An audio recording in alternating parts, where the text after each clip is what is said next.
Hello everyone. जैसे सभी का सीईटी का एग्ज़ाम आने वाला है, उसमें साइंस में से आपके 20 प्लस क्वेश्चन आते हैं, यानी कि 20 प्लस क्वेश्चंस आते हैं। उसी को हमने आज टारगेट किया है। हमने सीरीज स्टार्ट की है साइंस की, जिसमें हम सबसे पहले टॉपिक पढ़ेंगे ब्लड। ब्लड में हम 3 सब टॉपिक पढ़ेंगे: ब्लड ग्रुप, ब्लड ट्रांसफ्यूज़न और होता है आरएच फैक्टर। ये गलती से गलत लिख गया है, यहाँ पे अपना आएगा आरएच फैक्टर। ये हमें सीईटी में 3 टॉपिक पढ़ने हैं। आपके 3 टॉपिक दिए हैं जिसमें से आपके सीईटी में एग्जाम आएंगे। काफ़ी इजी टॉपिक है, इनको हम अच्छे से डिटेल में पढ़ेंगे जिसमें क्वेश्चन बाहर ना जाए। तो हमें इन तीनों टॉपिक पढ़ने से पहले हमें समझना पड़ेगा सर्कुलेटरी सिस्टम, जिसकी ये पार्ट है। ब्लड सर्कुलेटरी सिस्टम का क्या एक पार्ट है। तो व्हाट इज सर्कुलेटरी सिस्टम, कि सर्कुलेटरी सिस्टम क्या होता है। जैसे कि हमारी बॉडी में सब जानते ही हैं, डाइजेस्टिव सिस्टम पाया जाता है, रेस्पिरेटरी सिस्टम पाया जाता है, एक्सक्रिएटरी सिस्टम पाया जाता है, नर्वस सिस्टम पाया जाता है। उसी तरीके से सर्कुलेटरी सिस्टम भी हमारी बॉडी का एक पार्ट है। जिसमें क्या होता है सर्कुलेटरी सिस्टम में, जैसे हमारी बॉडी में O2 आती है, CO2 बाहर निकलती है, बहुत सारे जैसे फूड, प्रोटीन, विटामिन हैं वो अपनी बॉडी में आते हैं, इनटेक होते हैं। वेस्ट मटेरियल पास आउट होता है, टॉक्सिक सब्सटेंस बॉडी से बाहर होते हैं। और कुछ जैसे हम दवाइयाँ खाते हैं, मेडिसिन लेते हैं, उसके जो ऑर्गन के स्पेसिफिक ऑर्गन के पास ले जाना, ये सब जो हमारी बॉडी में जो काम करता है वो हमारा क्या कौन करता है, ब्लड करता है। यानी कि ट्रांसपोर्ट करता है पूरी बॉडी में हमारा जो कौन, इसका सब के काम क्या होता है, ब्लड होता है। जो ब्लड होता है ये सर ट्रांसपोर्ट के काम करते हैं, अपनी बॉडी के ऑर्गन के पास ले जाना, उनको ऑर्गन से दूर करना। ये सारे काम हमारी बॉडी में क्या करते हैं, ब्लड करती हैं। और जो ब्लड की स्टडी है, हमें ब्लड का पूरा जो सिस्टम है, ब्लड कैसे फ्लो करता है अपनी बॉडी में, किस पार्ट से होकर फ्लो करता है, क्या क्या होता है, कैसे मतलब उसके नर्वस सिस्टम, मतलब उसके क्या वेसल्स वगैरह, इन सबकी जो स्टडी करते हैं वो आता है सर्कुलेटरी सिस्टम के अंदर आता है। ये तो सर्कुलेटरी सिस्टम के अंदर आता है, जिसकी जो डिस्कवरी की है, यानी कि सर्कुलेटरी सिस्टम की जो डिस्कवरी की है वो किसने की है, अपना विलियम हार्वे ने की है। जो कब की है, 1628 में की है। कब की है, 1628 में सर्कुलेटरी सिस्टम की जो डिस्कवरी की है, क्या क्या किसने की है, विलियम हार्वे ने। भले ही आपके सीईटी में 3 टॉपिक दे रखे हैं स्पेसिफिक, लेकिन ये नॉलेज होना कॉमन है, ये सबको नॉलेज होना जरूरी है। आर्ट्स का स्टूडेंट हो या फिर साइंस का स्टूडेंट हो, ऐसा कुछ नहीं है। ये बेसिक क्वेश्चन है, इसको एग्जामिनर पूछ सकता है, तो हमें ये पहले पढ़ना ये जरूरी है। सर्कुलेटरी सिस्टम की डिस्कवरी किसने की, विलियम हार्वे ने। कब की, 1628 में की थी।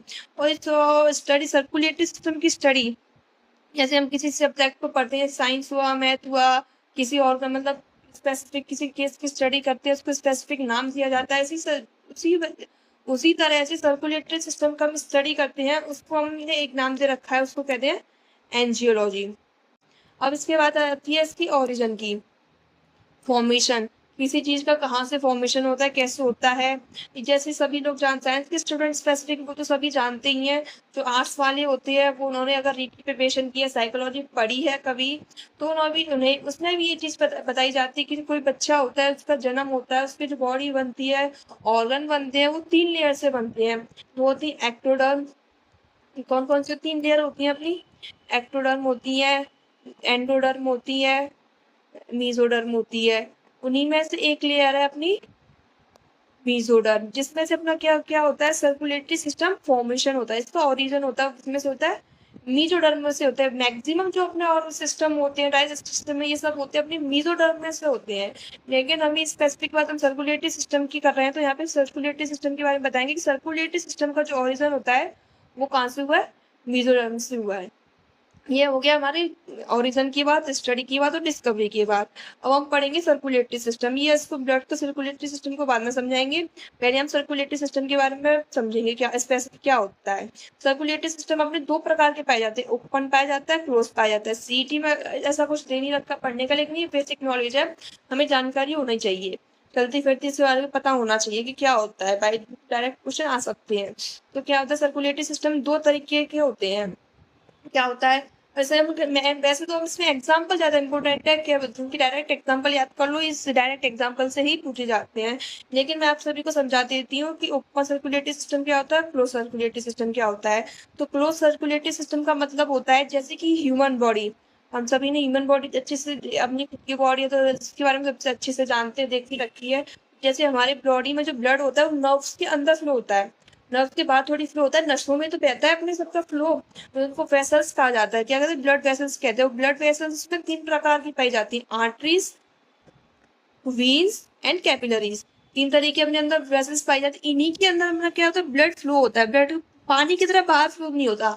इन कैपिलरीज के अंदर, इन्हीं आर्टरीज के अंदर, वीन्स के अंदर अपना ब्लड फ्लो होता है। उसे क्या कहते हैं? क्लोज सर्कुलेटरी सिस्टम कहते हैं। और ओपन सर्कुलेटरी सिस्टम क्या होता है? इसमें ये जो आर्टरीज है, वीन्स है, कैपिलरीज है, तो क्या ये एब्सेंट होती है, ये सब पाई नहीं जाती है इसमें। खुले में ब्लड फ्लो होता है। जैसे अपनी बॉडी की जो सेल्स है वो डूबी हुई रहती हैं, अलग नहीं रहती हैं। जैसे अपनी बॉडी में नर्व्स के अंदर होता है जो सेल्स, जो अपनी सेल्स होती है बॉडी सेल्स, वो ब्लड में डूबी हुई नहीं है, अलग से है। ट्यूब के अंदर अपनी जो नर्व्स के अंदर ब्लड फ्लो होता है, लेकिन जो ओपन होता है उसमें क्या होता है? जो मतलब पूरी बॉडी में ब्लड फ्लो होता है, जो सेल्स होती है बॉडी सेल्स में डूबी हुई होती है, कोई ट्यूब इन ट्यूब स्ट्रक्चर नहीं होता, कोई नर्व्स नहीं पाया जाता, कोई वेसल्स नहीं पाई जाती है। खुले में पानी की तरह ब्लड फ्लो होता है, तो उसे क्या कहते हैं? ओपन कहते हैं। और जो ट्यूब के अंदर नर्व्स के अंदर उसको क्लोज कहते हैं। इसकी एग्जांपल इंपॉर्टेंट है, तो हम पढ़ेंगे कि क्लोज किस में पाया जाता है। सबसे कॉमन एग्जांपल ह्यूमन बींग्स, अपने आप को तो जानते हैं, तो वो अब इतना पता होगा कि वर्टिब्रेट्स के अंदर आते हैं हम लोग सब वर्टिब्रेट्स के आते हैं। जो वर्टिब्रेट्स फाइलम है उस सब के अंदर ट्यूब इन ट्यूब क्लोज सर्कुलेटरी सिस्टम पाया जाता है। एक एग्जाम्पल है इसका एनेलिडा। ये तो मोस्ट इंपोर्टेंट है, इन दोनों को याद करना जरूरी है, हाईलाइट पॉइंट है। तो वर्टिब्रेट्स के अंदर 5 फाइलम्स आते हैं, वर्ड्स आती हैं, एम्फीबियंस आती हैं, फिशेज आती हैं, रेप्टाइल्स आते हैं और ह्यूमन बींग्स आते हैं, जो तो सबको पता ही है। और जो ओपन है उसके अंदर ऑर्थ्रोपोड आता है, मोलस्का आता है। या तो आप दोनों, ये दोनों नाम याद रखो। इतना हायर जो एग्जाम हाई लेवल का देंगे उनके लिए है कि एक्सेप्शनल केस है। और मोलस्का के अंदर, ऑक्टोपस, इसके अंदर क्या नहीं पाया जाता? ओपन सर्कुलेटरी सिस्टम नहीं पाया जाता। ये क्या एक्सेप्शनल केस है। आई होप ये आपको समझ में आ गया होगा, मैंने आपको डिफ्रेंशिएट करके बताया है। और जैसे जैसे हायर स्टडीज करते हैं आगे, डिफरेंस क्रिएट होते जाते हैं, हायर डिटेलिंग पता चलती है, वो तो सब हायर जितना पढ़ो उतना कम है। ये हो गया अपना सर्कुलेटरी सिस्टम।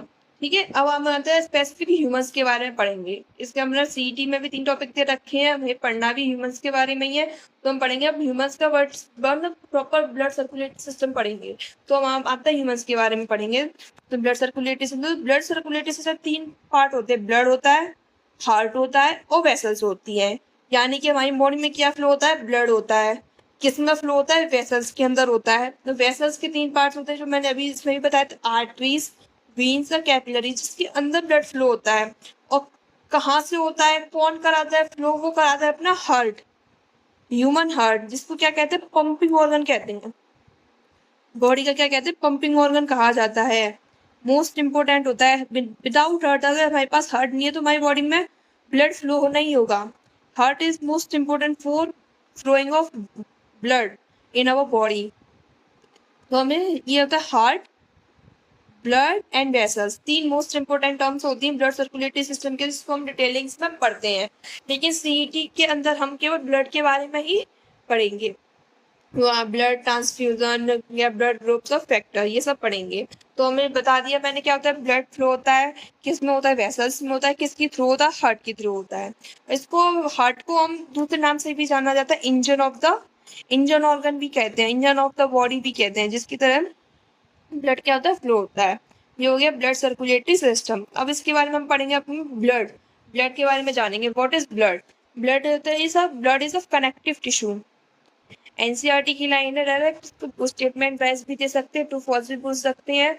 ये तो इसमें डायरेक्ट याद होना। What is blood? Blood is a fluid connective tissue. अब यहाँ पे डाउट आ रहा होगा, व्हाट इज टिश्यू? टिश्यू क्या होता है? तो टिश्यू होता है अपना ग्रुप ऑफ सेल। क्या होता है?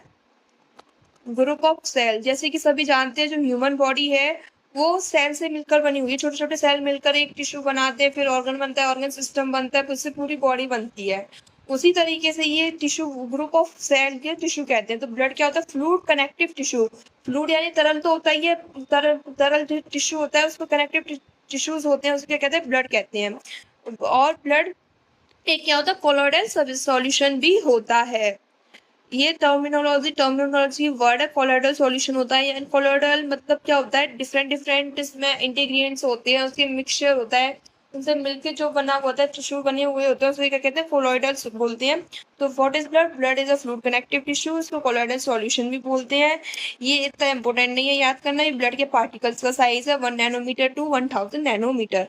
करो तो एक्स्ट्रा नॉलेज में आप याद रख सकते हो। अब जैसे हमने पढ़ी थी सर्कुलेटरी सिस्टम की स्टडी को हम क्या कहते हैं, एंजियोलॉजी। ऐसे ही स्पेसिफिक हम ब्लड की स्टडी करेंगे, ब्लड के बारे में पढ़ेंगे, ब्लड के पार्टिकल्स के बारे में पढ़ेंगे, ब्लड को माइक्रोस्कोप के अंदर देखेंगे, इसके अंदर क्या क्या इंटीग्रेट्स है, क्या क्या इसके पार्ट्स है, क्या क्या विटामिन है, सब स्विच देखेंगे उसको। वो हम उसकी स्टडी को हम क्या कहते हैं, हीमेटोलॉजी अगर करेंगे, हीमेटोलॉजी की पढ़ाई करेंगे, उसके अंदर ब्लड की इसकी स्टडी करेंगे। और जो ब्लड का प्रोसेस होता है फॉर्मेशन, जो ब्लड के प्रोसेस होता है फॉर्मेशन को कहते हैं हीमोपोइसिस कहते हैं। और जो यहाँ से जिस पार्ट से ब्लड का फॉर्म होता है उसमें बोन मैरो। जैसे डायरेक्ट क्वेश्चन क्या आता है, देखो दो तरीके के क्वेश्चन बनते हैं यहाँ पे। यहाँ से अगर दे दिया सर्कुलेटरी सिस्टम का ओरिजन, या यहाँ पे दे दिया और ब्लड का ओरिजन, ब्लड का ओरिजन और ब्लड ओरिजन पूछ लिया, तो हम वहां पे आंसर क्या करके आएंगे, मीजोडर्म करके आएंगे। समझ रहे हो बात को? मतलब ये भी आ सकता है इसमें से, सर्कुलेटरी सिस्टम का ओरिजन, ब्लड का ओरिजन या ब्लड का फॉर्मेशन। अगर ऑप्शन में ये नहीं दिया वो बोन मैरो, तो वहां पे आंसर हम टिक क्या कर सकते हैं, मीजोडर्म भी कर सकते हैं। ये याद रखने वाला पॉइंट है। ये मास्टर स्टडी होती है। जो बच्चा ऐसे क्वेश्चन को सही कर जाता है, एग्जाम उसका समझो क्लियर हो जाता है, क्योंकि कंफ्यूजन वाले क्वेश्चन होते हैं। सर्कुलेटरी सिस्टम का ओरिजन पूछ लिया, ये ब्लड का ओरिजन पूछ लिया, और ऑप्शन में आपको ब्लड के ओरिजन में बोन मैरो नहीं दे रखा, लेकिन ये दे रखा, तो यहाँ पे कंफ्यूज होने वाली कोई बात नहीं है। वहां में हम मीजोडर्म सही करके आएंगे, मीजोडर्म आपका सही माना जाएगा। और स्पेसिफिक आपको दोनों ही दे दिया, मीजोडर्म और ये, तो ब्लड का हमको बोन मैरो करना है, हमें क्या करना है, बोन मैरो। समझ में आई ये बात? अब आते जनरली ब्लड जो होता है, ह्यूमन बॉडी में ब्लड अपना पाया जाता है 5 से 6 लीटर ब्लड पाया जाता है। कितना पाया जाता है नॉर्मली जनरली बॉडी में? हो गया 5 से 6। स्पेसिफिक जो फीमेल्स का पूछ लिया, फीमेल्स का पूछ लिया, तो उसके अंदर 4 से 5 लीटर ब्लड पाया जाता है। कितना पाया जाता है? 4 से 5 लीटर पाया जाता है। जनरली सबको पता ही है फीमेल्स की बॉडी में ब्लड कम होता है। स्पेसिफिक मतलब मेल से कंपैरिजन करें, मेल से कंपैरिजन करें तो कम ही होता है। तो पूरी जो बॉडी वेट होता है, अपनी जो ह्यूमन बॉडी होता है, उसके 7 से 8% पार्ट क्या होता है, ब्लड का होता है। मतलब पूरी जो ह्यूमन बॉडी होती है, हमारा वेट है जितना कितना भी मान लो 63-64 वेट है, उसको 7 से 8% अपने अंदर ब्लड का वेट होता है। ठीक है। और पीएच क्या होती है, वो होती है 7.4 होती है। सबकी पीएच अपनी अलग अलग होती है, सलाइवा की पीएच अलग होती है, यूरिन की पीएच अलग होती है। इसी तरीके से ब्लड की जो पीएच है 7.4 होती है। इसका नेचर होता है वीक एल्किलाइन होता है, जिसको हम स्लाइटली एल्किलाइन भी बोलते हैं। जिसको क्या कहते हैं, हल्का क्षारीय हिंदी में कहा जाता है। हो गया। अभी जब एल्कलाइन नेचर है यानी कि क्षारीय नेचर है इसका, तो ये क्या करता है, तो ये होता है रेड लिटमस। केमिस्ट्री में आप सभी ने पढ़ा ही होगा, लिटमस ये गलत हो गया, यहाँ पे थोड़ा मिस्टेक्स है, आज एडजस्ट कर लेना थोड़ा कॉपरेट। तो हम यहाँ पे लिटमस इसको करेक्ट करेंगे। जैसे सबने पढ़ा होगा, यहाँ क्या होता है, लिटमस पेपर वगैरह, जो फिनोक्सिलिन वगैरह सब पढ़े होंगे केमिस्ट्री में, पढ़ते हैं सॉल्यूशन चैप्टर में। तो ये जो एल्किलाइन नेचर होता है, ब्लड होता है, जो अपने रेड लिटमस जो पेपर होता है उसको किस में चेंज करता है, ब्लू में चेंज करता है। किस में करता है, ब्लू में। तो ये रिलेटेड वाला पॉइंट है, आ भी सकता है। थ्योरी बेस्ड क्वेश्चन आते हैं आजकल, जो पैटर्न चेंज कर दिया है गवर्नमेंट ने, वो स्टेटमेंट बेस्ड देते हैं, तो दे सकते 3-4 पॉइंट बना के दे दिए इस लाइन से। तो हमें ये डिफरेंशिएट क्रिएट करना, छोटी छोटी चीज पता होंगे तो हम इजीली डिफरेंशिएट क्रिएट कर सकते हो। ये आपने एक सिलेक्शन में मेजर रोल प्ले करती है। यहाँ पे क्या लिखा है, blood looks like a homogeneous mixture, blood looks like a homogeneous mixture but in actual it's heterogeneous mixture. इसका मतलब क्या हुआ, जैसे अब तो आप सभी ने ब्लड देखा होगा, जैसे अपने हाथ भी कर जिसमें से ब्लड निकलता है, तो मतलब एक लिक्विड दिखता है, तो उसमें कोई भी इंटीग्रेंट्स, कोई भी पार्टिकल अलग नहीं दिखते है, चिपचिपा मतलब फ्लूइड सा, कनेक्टिव टिश्यू सा दिखता है, तरल पदार्थ अपने को दिखता है। इसमें हम ये नहीं कह सकते कि इसमें डिफरेंट टाइप के इंटीग्रेंट्स है, डिफरेंट पार्ट्स हैं। इसको एक ही जैसा पार्टिकल ही तो बोलेंगे, तो उसको क्या कहते हैं, होमोजीनियस। केवल दिखता है, इसमें क्या लिखा है, looks, specially looks like homogeneous mixture, लेकिन जो एक्चुअल में क्या होता है, हेट्रोजीनियस होता है। ब्लड इज हेट्रोजीनियस, ये इंपॉर्टेंट है, याद रखने वाला पॉइंट है। समझे? स्टेटमेंट आ सकता है ब्लड इज होमोजीनियस, तो इसको आप गलती से, जिसको किसी को कोई नॉलेज नहीं है, किसी ने कभी पढ़ा नहीं है लाइफ में, तो वो इसको ट्रू करेगा, 100% ट्रू करके आएगा। लेकिन हम स्टडी कर रहे हैं, पढ़ रहे हैं, तो हमें पता है कि blood is not a homogeneous mixture, it heterogeneous mixture, but it looks like a homogeneous mixture. I hope आप सभी को ये बात समझ में आ गई हो? ये याद करने वाला पॉइंट है, इंपॉर्टेंट पॉइंट है, याद रखना। तो इसमें क्या, blood is also looks like a buffer solution, can't change it's pH easily. Blood की पीएच क्या होती है, 7.4 होती है। तो ब्लड अपना क्या होता है, बफर सॉल्यूशन होता है। बफर सॉल्यूशन केमिस्ट्री में आप सब मैंने पढ़ा होगा। बफर सॉल्यूशन क्या होता है, बफर सॉल्यूशन वो सॉल्यूशन होता है जिसकी हम पीएच इजीली चेंज नहीं कर सकते हैं, मतलब पीएच इसकी चेंज नहीं कर सकते। क्या कहते हैं, बफर सॉल्यूशन क्या बोलते हैं, इसमें एसिड मिला लो, बेस मिला लो, उसकी पीएच इजीली चेंज नहीं होगी। उसी तरीके से हमारा ब्लड है, तो ब्लड अपना like buffer solution, pH easily से चेंज नहीं होती। अगर इसमें माइनर चेंज आता है उसकी पीएच में, ब्लड की में, लाइक कितना आएगा, 0.2 भी अगर उसकी पीएच पे चेंज आता है तो बहुत डेंजरस हो सकता है, जानलेवा भी हो सकता है, उससे जान भी जा सकती है। देन दैट्स व्हाई उसे ब्लड को क्या कहते हैं, बफर सॉल्यूशन कहते हैं। उसकी पीएच इजीली चेंज नहीं हो सकती है। ये स्टेटमेंट आ सकता है कि ब्लड की पीएच हम इजीली चेंज कर सकते हैं, मतलब इतनी से इतनी चेंज कर दी तो क्या क्या फर्क आएगा बॉडी में, क्या होगा। स्टेटमेंट ये रॉन्ग होगा। ब्लड की पीएच इजीली चेंज नहीं कर सकते। अगर चेंज भी हुई 0.2% भी, 0.1 भी, 0.3 भी, अगर चेंज माइनर चेंज भी आया तो बहुत डेंजरस हो सकता है, सर्वाइव नहीं कर सकते मतलब ह्यूमन बींग्स। अब आता है ब्लड का कलर रेड होता है। सभी लोगों ने देखा होगा ब्लड का कलर रेड होता है।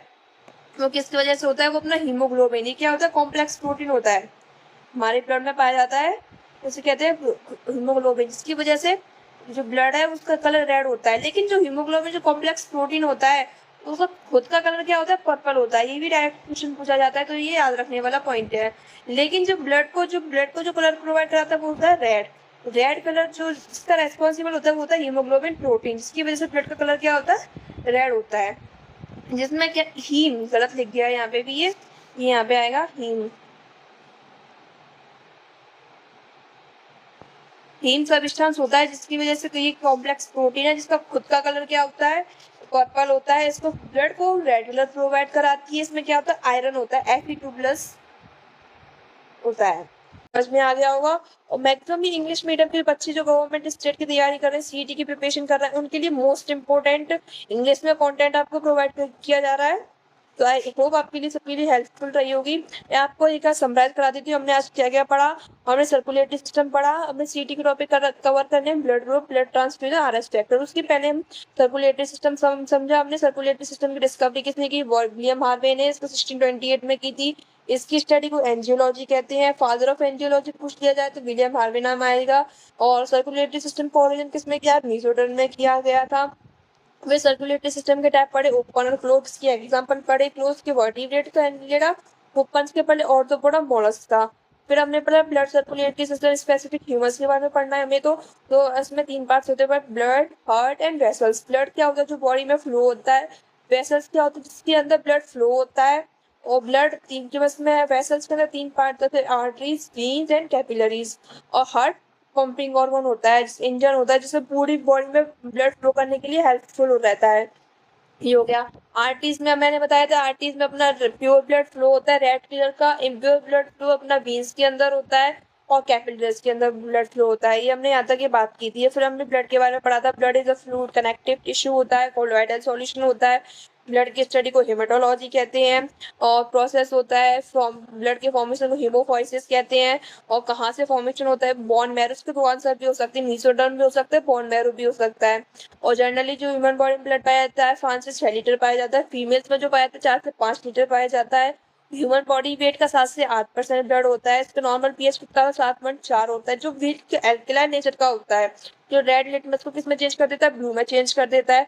ये मोस्ट इंपोर्टेंट बताया था कि ब्लड केवल हमें दिखता है होमोजीनियस मिक्सचर की तरह, पर वो होता नहीं है, वो एक्चुअल में हेट्रोजीनियस मिक्सचर होता है। और ब्लड अपना बफर सॉल्यूशन में होता है, जिसकी पीएच आसानी से चेंज नहीं कर सकते। अगर इसका माइनर भी चेंज हो, लाइक 1.2 मतलब सॉरी 0.2 भी चेंज हुआ तो उसको वो डेंजरस हो सकता है काफी। तो ब्लड का कलर होता है वो रेड होता है, किसकी वजह से होता है, हिम कॉम्प्लेक्स प्रोटीन की वजह से। हीमोग्लोबिन जो आयरन कंपोनेंट होता है इसका, उसका एक्चुअल कलर होता है इसका पर्पल होता है, जिसकी वजह से ब्लड कलर क्या होता है, रेड होता है। मेन इंट्रो पार्ट कराया है, ये आपका कंप्लीट हो गया। आई होप आप सभी को समझ में आया होगा, पसंद आएगा। Thank you.